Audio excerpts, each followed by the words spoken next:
A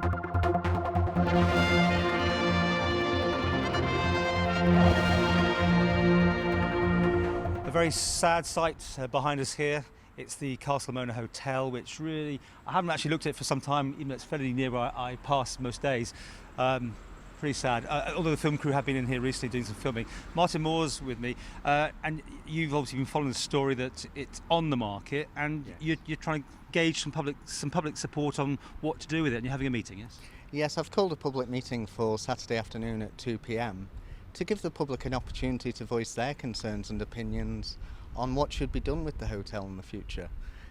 We have heard from Sefton Group that they don't feel it is viable to reopen it as a hotel.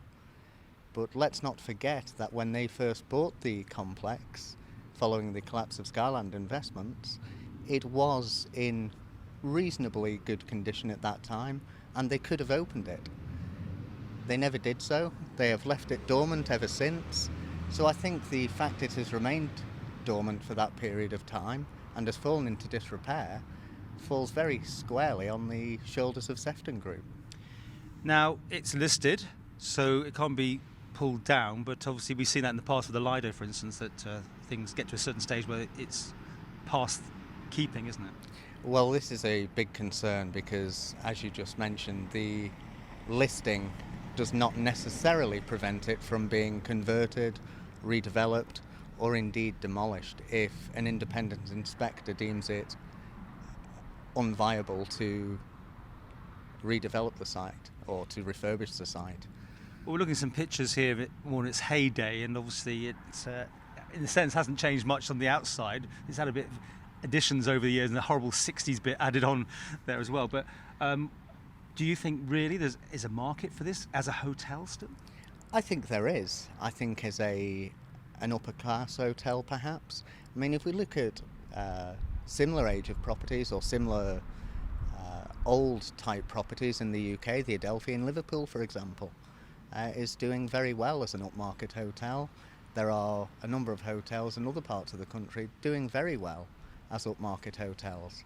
I see no reason why it can't be redeveloped into a higher class hotel. The government at one stage were in talks about making this an IT centre and having it redeveloped for that. That now seems to have gone off the boil, but even that, would you feel that would be a good use for it? Personally, no. I think any move away from its hotel position would be a loss to the island. Whilst the tourism and leisure trade may be suffering at the moment, I think we need to look more towards the future. And if we want to redevelop the tourism and leisure sector, we need to keep such hotels. This is a large hotel we're talking about. It's not just a 10 to 15 bedroom guest house. And any loss of such a substantial hotel would be a devastating loss to the future of the tourism and leisure sector. You see, in my time, I think I've been to 2 reopenings as a hotel with, I mean, I know 2 gentlemen, a father and son, that came in. They had no hotel experience at all. And I must admit, I was thinking, jeepers, because inside it was really creaking even then. It needs a lot of money spending on it. Yes, well, I believe they have had a quote of 1.6 million or in that region just to put it back into serviceable condition. So it does need a sizable sum of money spent on it. But let's not forget, Sleepwell Group expressed an interest in the takeover of the whole of Sefton Group.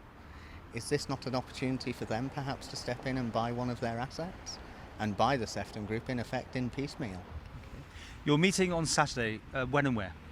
It's at South Douglas Old Friends at the end of Finch Road, and it starts at 2 p.m. And any idea what sort of response you're going to get from this? Well, we'll have to wait and see. I think that the problem with calling any public meeting, you never really know till the day how successful it's going to be, how many people are going to turn up. I think public opinion on this is high, so I'm expecting a good turnout.